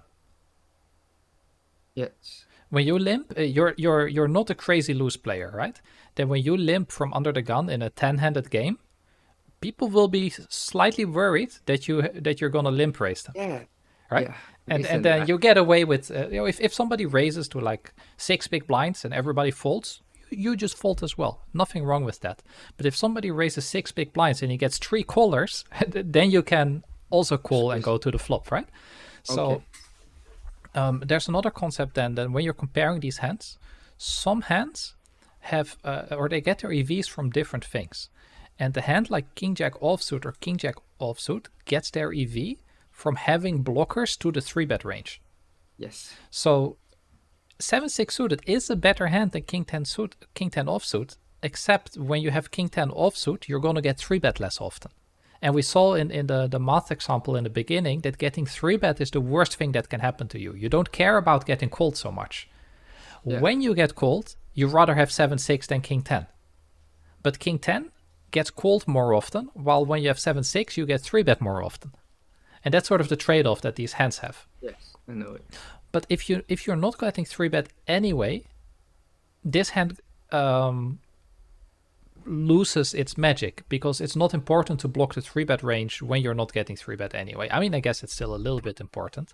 But then there's also a second concept, and that is a hand like King 10 offsuit is, if you think about it like a pre-flop draw, what is it drawing to? It's drawing to a one pair hand, right? Yes, So it's yeah, drawn to top pair medium kicker or second pair, typically, yes, right? That is a hand that is decent against one opponent in the heads up pot, but that's not a good hand in a multi-way pot. These type of hands, they're drawn to weaker pairs, but they have yes, higher chances of making the nuts. yes. Right? King 5 suited can make a nut flush if the ace is on the board. And This, less cooler, I think. yeah, this can make a straight. Especially suited aces can flush over flush people. Right, so you have to be a little bit careful with a hand like 10-8. This is mostly trying to make the nut straight, but the danger of these medium connected hands is that you lose flush over flush, or that you make the bottom end of a straight, for example. Something like that, right? Which is, you have to be a little bit careful. But the more likely it's going to be multi-way post-flop, the more you want to be drawing to the actual nuts and less drawing to showdown value. Right, so King 10 offsuit hits a hand that can win at showdown more often, but it hits a hand that can win at showdown in a huge pot very rarely. but it Yes. very often hits a hand that can win if it's checked down. This hand hardly hits something that wins when it's checked down, but it can make straights and flushes to make up for that. Yes. So the more players go to the flop, the more important it is to be drawn to the nuts. The same is Yes. true when stacks are deeper. Yeah. So So, when you get deeper stacked, or when more players go to the flop, these hands become worse, and a hand like ace deuce suited becomes better. So in those games that you mentioned, I would never play these hands, yeah. but I would always play ace deuce suited from under the gun. And I Yes. would probably play these, but they are significantly worse. And I think a hand like king 7 suited can still flush over flush people, especially if it's an ace high board. So you have the nut flush draw, but you need to be a bit more careful when it's, of course, a second nut flush draw. Yes. Um, So, and can I, yeah, that's my strategy. Can I just fold all the ace jack O and king jack O and give all the frequency well, to yes. the So if you're opening to 4 big blinds, that is way too large for ace jack offsuit, because when you're risking twice as much money pre, you roughly need to be twice as tight. In theory, anyway, right? So if this hand is very borderline, notice that the EV of raising it, right? You're raising to $21, but your hand is only profiting 30 cents from it, which is, in the grand scope of things, basically zero, right? Yes. So you have to think about these EV difference. See, like Ace King, it's also raising to 21, but then it profits $6, while this only profits 30 cents. So the theory mistake in folding this is only 30 cents, while the theory mistake in folding this is very large, right? So you want to be aware of not just does the solver fold it or play it, because if you think about it like that, Ace 9 off is almost as good as Ace Jack off. This one profits 30 cents, this one loses 50 cents. But the point is, if you get like 5 callers, the pot is $100 on the flop. And it doesn't matter too much whether your hand was worth 30 cents more or 50 cents less, right? That's like nothing compared to the size of the pot. So for beating those type of games, anything that is fairly close to zero EV, just treat it as depending on whether you want to play loose or tight. If you want to play loose, I'd say ace 9 offsuit is playable. And if you want to play tight, I'd say ace jack is a snap fold. That's not close. Yes. Right. So these hands that are very close to zero, it's completely fine. As a rule of thumb, I'd say the human error, it's a heuristic. It's not very accurate, but most people make mistakes that are roughly worth 10% of the pot size. So if let's say you raise and you get called and the pot is $50, people are going to be making mistakes that are worth about $5. And if they make a mistake that is donating your strong hands $5, but punishing your weaker hands by $5, then you don't want to have a weak hand. Right? Like it says like, hey, this is worth 30 cents. Yeah, but 30 cents compared to that $5 is nothing. And if he's making a mistake that is putting on a lot of pressure on you, like let's say the pot all frequently becomes very large. You don't want to have ace jack offsuit in a very large pot unless it's the nut straight, right? Let's say you flop just a one pair hand. You don't want to play a very large pot. You want to play a medium pot. So if the pot frequently becomes very large, 30 cents is nothing compared to the $5 mistake that they're making post-flop by making the pot too large. So in very large pots, you want to have hands that can make the nuts. So I'd much rather, if their leak is to frequently play huge pots, I'd much rather have ace deuce suited that the solver says is 0 EV than ace jack offsuit where the solver says it's 30 cents EV. Yeah. Right? Especially if it goes multi-way to the flop very often. If the game is very tight and you frequently only get action from one opponent, like let's say it's a online game with strong regulars, there I'd probably rather have ace jack offsuit than ace deuce suited. Yes. Right? But in those games where you want to open 4 big blinds because everybody's very loose, I'd say in those games, fold ace jack and ace 10 and king jack and queen jack. Limp your small pocket pairs. Maybe also limp these small suited aces, because if you limp, people behind you are much more likely to gamble with suited hands. So let's say the cutoff has jack 7 suited and you limp, and middle position player limps and he's in the cutoff, he can think, hey, this is a fun pot. I also want to play. And then he also limps. Yes. But if you raise, then maybe he folds pre-flop. And the thing is that you can flush over flush people, right? That's the main power of playing ace deuce, is flush over flush. Yes. So you actually want him to play as many suited hands as possible, because it doesn't matter much whether the starting pot is $40 when 4 people limped in a 5-10 game, or you raised and now the starting pot is $120. Either way, if you flush over flush somebody, you're probably going to win all his money anyway. Right? It doesn't matter whether the pot was raised or not. Flush over flush, you just stack players who are stationary. Yes. Right? So there's no need to explode the pot size before you have hit. The same is true for pocket fours. You want to explode the pot after you've hit your set. So there's no need to raise pre-flop. So with small pairs, small suited aces, you can limp from under the gun, and then with ace queen you raise like 4 big blinds. Yes. That can be a good strategy. Yes. I feel much more better. Yeah, and if you notice that when you limp deuces or ace deuce suited, you very often get raised, and they're playing a huge pot all the time, and that you're limping, yeah, then you might as well start limping your aces, right? Yes. So if they, like when you limp deuces, and the middle position player starts racing with a hand like queen jack offsuit or 7-8 suited, then you can just trap everything. No need to have a raising range because they are already doing the raising for you. But if they're very tight, they either limp or they fold a lot and they don't raise very often. Let's say you limp under the gun and you see the player on the button also limp and he shows down ace queen offsuit. Then you probably do not want to limp your pocket aces under the gun, right? But how many people are limping their ace queen on the button? Most, I say, would raise, right? Especially if they're stronger players. Yes. So in those games with lots of action, it might be good to open 4 big blinds with aces under the gun. But in those same games, limping can actually also be very good, and then you just limp raise them. Yeah. But you want there to be many people left to act behind you, right? Like limping on the button with aces is crazy. Because there's only 2 people who can raise you, so the odds of somebody raising you is far smaller. Yeah. But if they are afraid of your under the gun limps, and you see they're not raising a lot, then it is very good to limp these type of hands in those deep stacked games where people are gambling, right? Yes. Okay, yeah, and then I'd say based on whatever strategy you're already doing that was beating those bit weaker games, but it is struggling against the stronger players, start to implement this step of figuring out who they are aiming for. And that's cool. Yeah, if they're aiming for the recreational player, that means when they check a flop, their range is now weak, right? Because they're playing straightforward. So you get to make thin value bets, you get to bluff. But if you ever notice them being tricky and aiming for the regular, you can play completely different against them.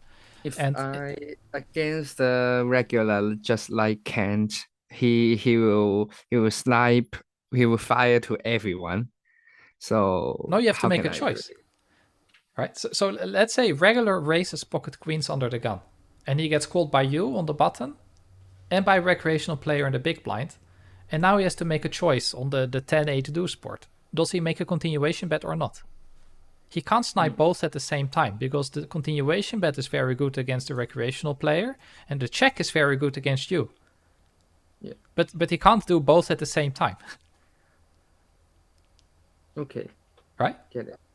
Like he could RNG it, sometimes check, sometimes bet, and then he's playing balanced, right? That's I guess possible, but that should be so rare. Most people have a strong preference, whether they know it or not. It's often subconscious that they aim for the regular or they aim for the recreational player.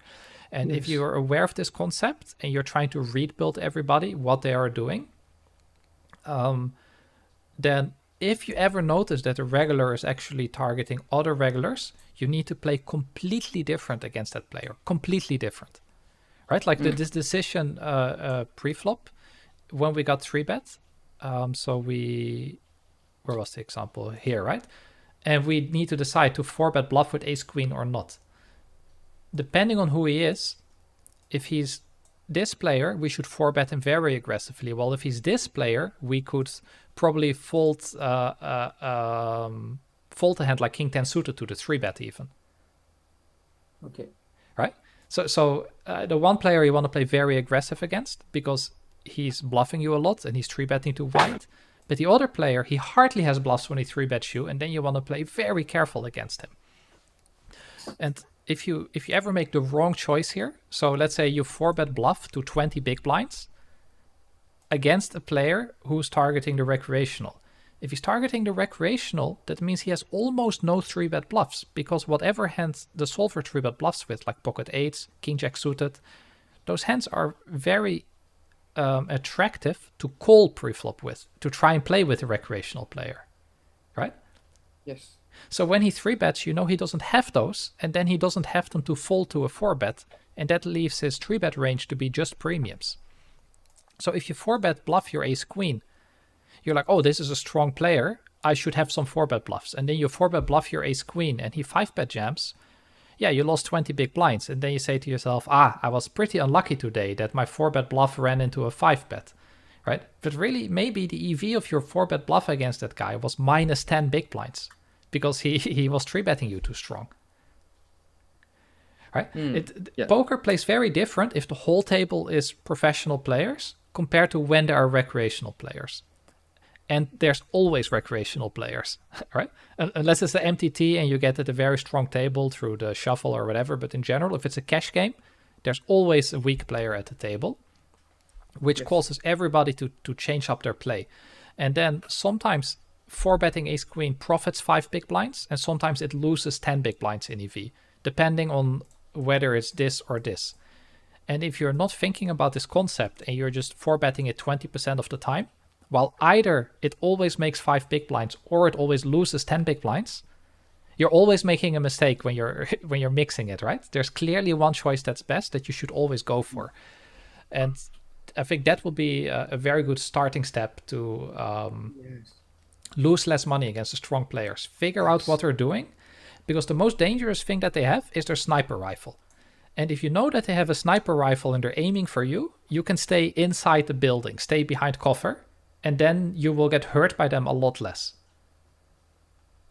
Right? Yes. Or if there's a recreational player and you'd like to go after the recreational player, but you're afraid of the sniper, so you stay indoors. But meanwhile, this guy was never aiming at you. He was always aiming at the recreational player. It would be a big waste for you to stay inside, right? Outside is where you can make money. So if you stay inside because you're afraid of the sniper, but the sniper is not aiming for you, you leave a lot of money on the table that you could have been winning. But if the sniper is aiming for you, right, then you better stay inside. And in fact, you can beat the sniper, right? It's like walking up behind him where he can't see, and you just kill him for free. That's like, if you know that he's aiming for you, you can trick him. Yes. Oh. Okay. Do you have any final questions? Oh, I want to ask, you just open the pile solver with no flop. How can you do that? With just the pre-flop. Yeah, that's my first time to see Wait, it. you mean this just completely empty? No. There's no flop and you got the full range. Oh, the pre-flop sim. Yeah, I never. So that is just a pre-flop sim. Most people use PioSolver for post-flop, but if you have PioSolver Edge, the most expensive version, there's also a pre-flop solver in there. And before you had Monker solver or simple pre-flop or whatever people use now, there were no multi-way pre-flop solvers. There was just PioSolver. It was the first and only solver that existed, or at least publicly. And it was, the first pre-flop solver that you could just buy. So, way back in the day, we ran some pre-flop sims. And these are all PioSolver sims. See, they're .cfr files, just like post-flop sims. Need to connect to Edge. And then I can load the file. So, these files are super. You can see the date here. These sims are from 2016, right? That's very long time ago. therefore, so I no need to waste money to generate the prefab range. Can I use Power Solver to generate it? If you buy the Edge PioSolver, which is $1,000, then you can run preflop sims in PioSolver, but it cannot do multi-way. So, for example, if you want to do big blind against button, normally you get 3-bet sometimes by the small blind, right? But PioSolver Yes. cannot calculate the small blind. So really, you can use it for heads up, and that's about it. Okay. Or Okay. if you want to do button against big blind, you cannot have it calculate the range that the button should open. You need to tell it what range the button opens, like this range. We just told it, hey, we think people open about this 45% of starting hand range, and we just put it in the sim. And you see, we didn't give it the option. We just told it to always raise, but we only gave it these starting hands. And then it can calculate the big blind response. But if you let it decide whether to raise or not, it becomes a heads up sim because there's no other opponents, right? You can't do 6 max, so you can't calculate RFI ranges with it. Yeah. So for that, you would need, let's say, Monker Solver or Simple Preflop or something else. Yeah, and also PySolver is very slow compared to other solvers. It's not the best algorithm. So, yeah, I'd say for preflop sims, don't use PySolver. But the nice thing about PySolver is that that's why I used it, is that you can click these buttons like out of position EV, and you can see the numbers update. Right, like you could see the EVs update after the race, and then when you face the 3-bet, you can see which hands lose EV, which hands gain EV, or when you get called. And especially for showing that, see, you raised to $25 and now you got called, and you're actually profiting even with the bottom of the range, right? Raised to 25, but look at what Jack 8 offsuit is making. It's still making $22, right? So you went into your bank account and you took $25 out of it, and then your hand, instead of being worth 25, it was worth a little bit less. It's worth 22, so you only lost $3, but that is not that much that you lost. Yes. Right. And that concept is very important to make pre-flop decisions when you are deciding whether you want to open a hand like King 10 or not, for example. Yes. Or open a hand like 7-6, or let's say that you want to open 4 times the big blind.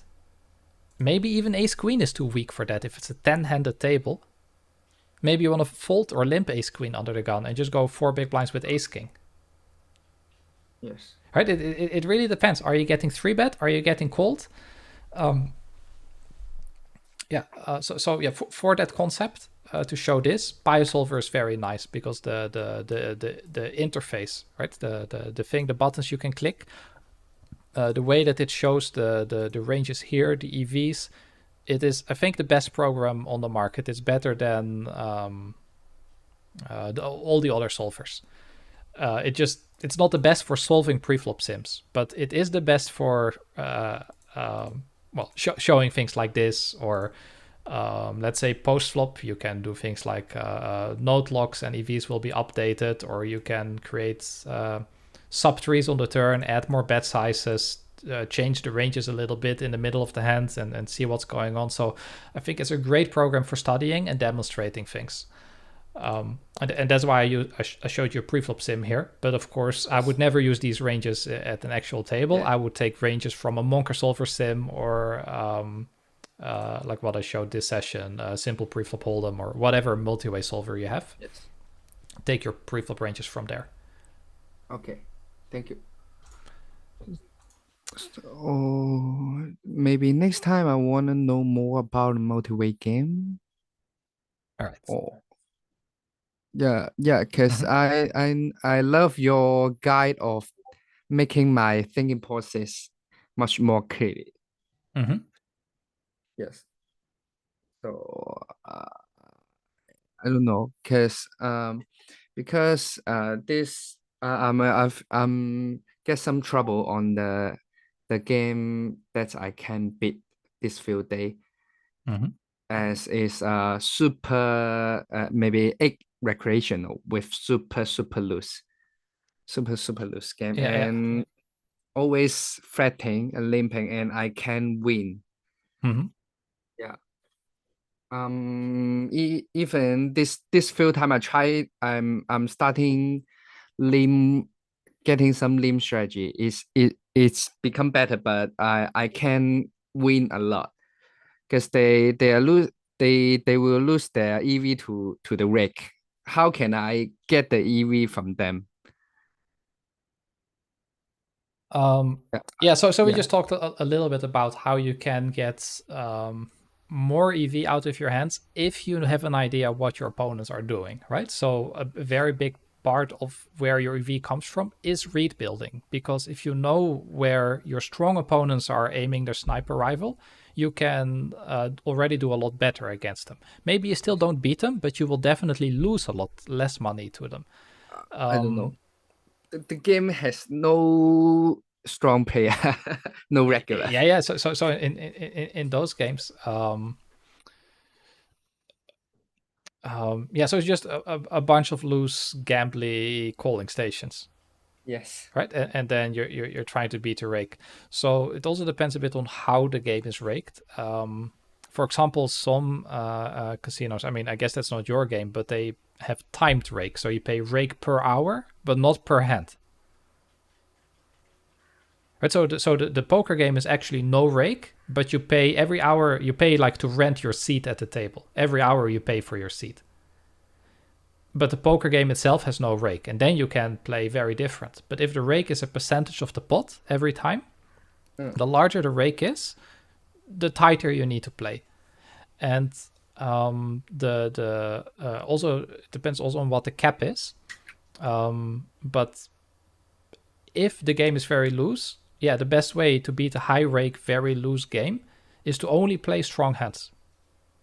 Okay. But there's also this issue that if they think you're a boring opponent and you're just folding all night, only playing sets, you might not get invited back to the game, right? You're talking about a live game, right? Not an online game. Live game. Live game. So they might just kick you out of the game if they think you're playing too tight, right? Because the players who play like that, they come there to gamble and they enjoy it if the whole table is giving them action. Yes. So I So can't play too tight. yeah, you can't play too tight. But what sort of makes up for that is if you post flop, a lot of passive loose players, they play, let's say, a little bit boring. Not always, right? Some can make huge bluffs or huge calls or whatever. But if post flop, for example, you make over bets or whatever, they might still find you interesting to play against. Oh. If you do things like check raising or over betting or whatever, you can your postal playstyle can be a bit more spectacular, let's say. So you don't play a lot of hands, but then when you do play, you give people really tough spots, Yeah. and Okay. that might compensate a little bit for that. Okay. But yeah, you need to be aware. Like also online, there's clubs where you need to have a minimum VPIP to be allowed at the table. Right, so it's like a nine-handed game, but you need to have 25 VPIP. If you don't, you just get kicked out of the club. You can no longer play on their tables. Yes. Yeah, and then you need to play a little bit looser. And then, yeah, can you beat a rake or not? That depends on how bad the opponents are. But also be aware that variance is very large in live games, right? So Yes. if you play there for 6 months and you're losing money, maybe you play 10,000 hands, but in 10,000 hands, anything can happen. Even if the game is rake free, you could easily lose over 10,000 hands. Right? So life is always harder to judge if a game is beatable or not. And I know from high stakes games that are probably stronger than the games that you're describing, that have what is the rake? I think it is 3% rake, but the cap is $300. So if you play a $10,000 pot, they take $300 rake out of the pot. And I know that those games are beatable, and that's with professionals in the game. So I'm guessing that your games have lower cap but higher percentage rake, right? High cap and high percentage. What is the percentage? 5%, and the max cap is 10 big blinds, or even more sometimes. Right. Okay. Yeah. So that is very high rake. But then if the game is super loose, like you mentioned, Yes. I would guess that you can still beat that, but you need to be more selective. So yeah, you just have to play a bit tighter. Right, and let's say you have Jack 10 offsuit. That's one of those typical hands that's never a great hand, you know? It's like if it folds to you on the button, you'll play it. But those type of hands that are close to 0 EV, or like we saw in the sim that Ace Jack offsuit had a 30 cents EV from under the gun, those hands just become very bad in those games. You just cannot play them. So you have to play tight. Yeah, and then if the only way to beat that game is play tight, but you get kicked out of the game if you play too tight, then the game literally can't be beaten, because either you lose to the rake or you get kicked out of the game. Right? Yeah. And then you might as well try to beat it by playing tight, and maybe they let you stay. And if they kick you out, the game was probably unbeatable anyway. Okay. Yes. Yeah. Thank you. But yeah, just play a little bit tighter, but then do play more explosive when you have something. And Explosive? yeah, like big, big bets. You know, like you're not. They're a little bit afraid of you. Let's say post flop. Yeah. You make a Okay. big bet, and then if you never bluff, they might think you're boring, right? But if you sometimes, like even in those games, it's not good to bluff, right? But if you ever get a chance where it's just you and one opponent, and you think he's probably gonna fold, you can just run a huge bluff and show the bluff to your table. Yeah. Right? And then having shown that big bluff, that can help you stay interesting for them to play against. I know. Right? Because they like somebody who's willing to bluff off a stack. Right? If you're there to gamble and your opponent is just folding until he has a set and then he stacks off, that's not fun. But if you're playing a hand, you're gambling, and then your opponent is willing to bluff off a stack against you, that means you might double up if you click the call button, right? Or if you make the call. So if you can double up against somebody, then a gambler is more interested in playing against you. And if you show that you can run a bluff for like 150 big blinds or whatever you're playing for, or deeper, or you just make a 100 big blind bet on the river, and you can show them a bluff, that is very interesting to a gambler. Even though the guy that got bluffed might be a bit tilted that he got bluffed, gambling opponents like it when you bluff, right? Because then they can win your money. As long as they feel that they have access to your money, they don't mind it. But if you're only putting in money when you have a set, right, and you're just losing money to the big blinds because you're so patient, they don't like that. Oh. Okay. But if they feel that they can win your money, if you give them some action, then they don't mind you. So if you play tight pre-flop, you need to make up for that by occasionally showing them a big bluff. Or even if they don't know whether you're bluffing, you just made a very big bet.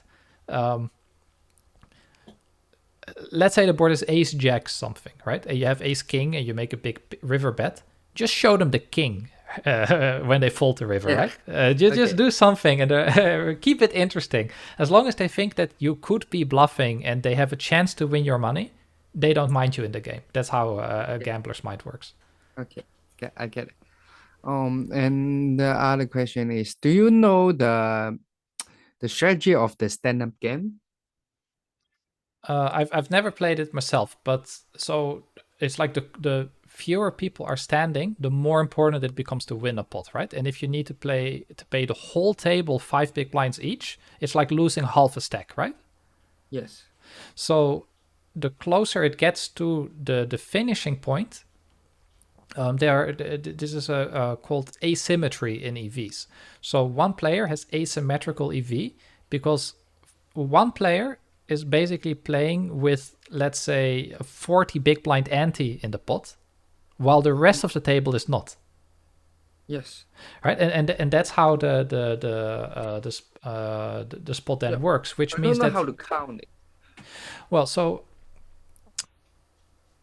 imagine that there is a 40 big blind ante in the pot. You should play any 2 cards, right? Let's say somebody shoves and you're in the big blind. So let's say somebody shoves for 100 big blinds, and we are in the big blind. Then normally to call you need 50% equity, right? But now, because if you call, the pot will be 200, so you'd need 100 out of 200 is 50%. But now you just need 41% equity to call when there's a 40 big blind ante, right? And that is to call a pre-flop all in.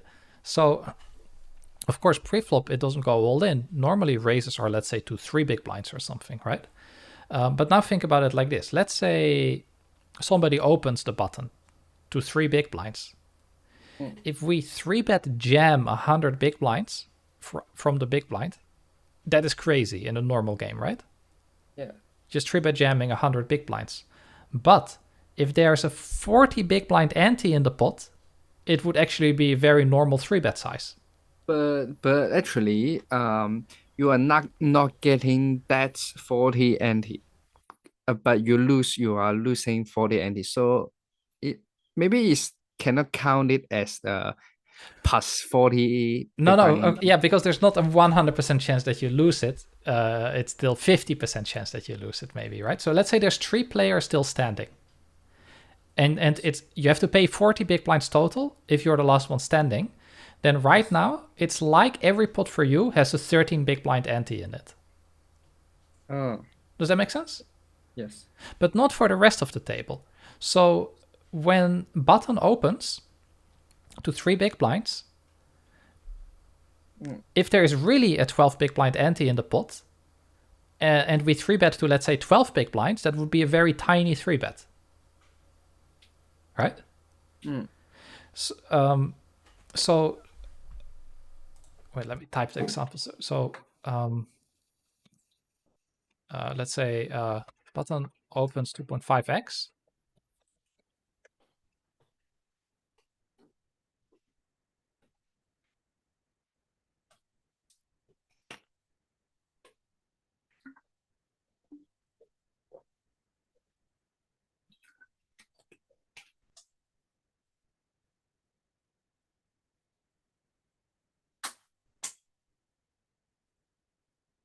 This makes sense, right? So with 12 BB ante, the pre-flop pot is 13.5, right? Yes. 12 plus 1 big blind plus 1 small blind. So if you want to think about what the effective stacks are, do divide by 3 times 2. Because normally the pre-flop pot is 3 small blinds. Right? There's 1 big blind is 2 small blinds plus 1 small blind. So Yes. if you want to convert some crazy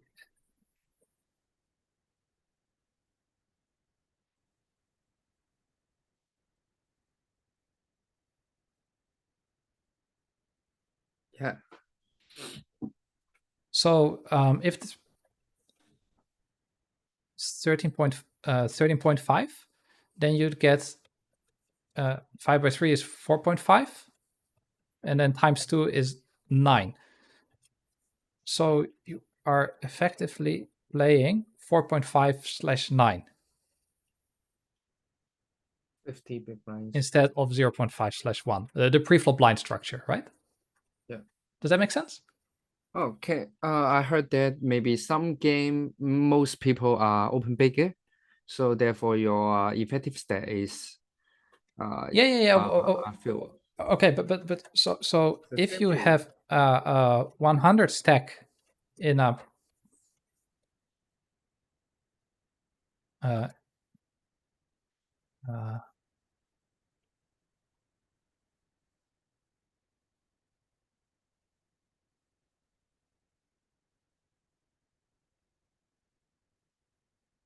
Okay.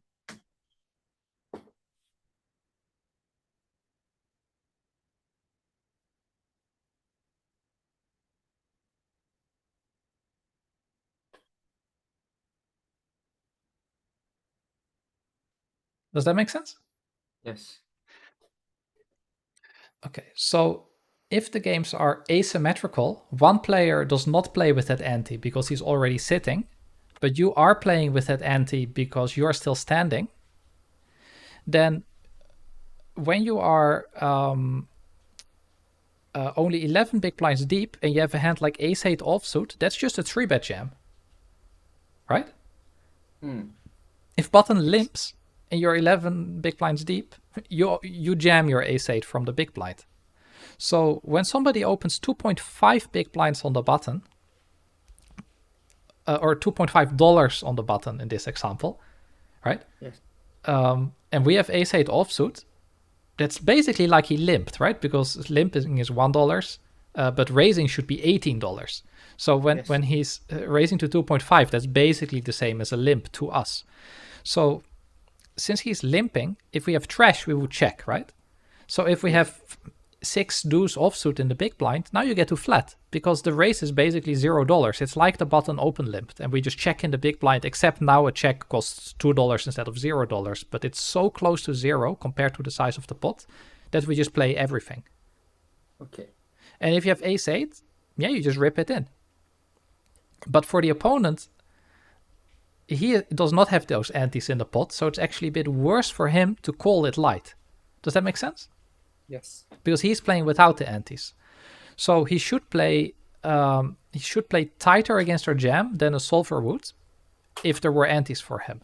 And as a result, if we are already going to be jamming a lot more on him, but also since he has to defend tighter, we get to jam wider.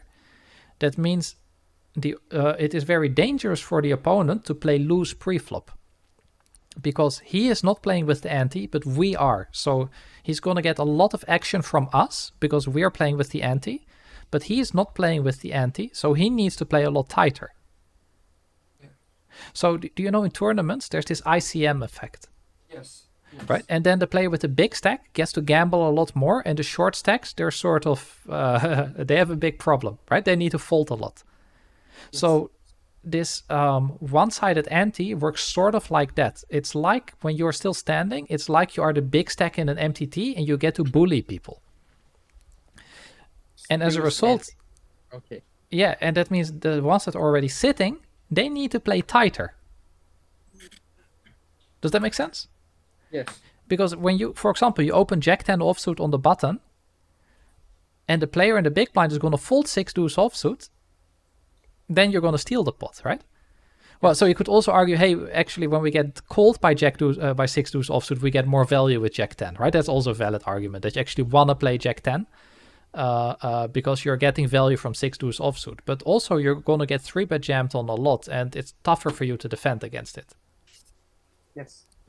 Right, it's just a very tricky game, and I think what you can do is in Monker Solver, you could maybe run a sim for this, because in Monker Solver, and maybe in other solvers too, you can set a bounty for a certain player. Like you make the EV of playing a hand. You can tell it like, oh, the EV of calling pre goes up by 6 big blinds, or the EV of 3-betting goes up by 6 big blinds, or basically you can make the EV for 3-betting and calling go up by 6 big blinds. Okay. Yes. But then that is only one-sided, right? And then you can run a preflop sim like that, and you can see how the strategy changes. And I think what you will see is that, the player who's still standing just needs to play looser, which makes it more dangerous for the other player to open the bottom of his range. Yes. Right, but and then the fewer the more people that are sitting, the higher the ante is becoming for the ones that are still standing.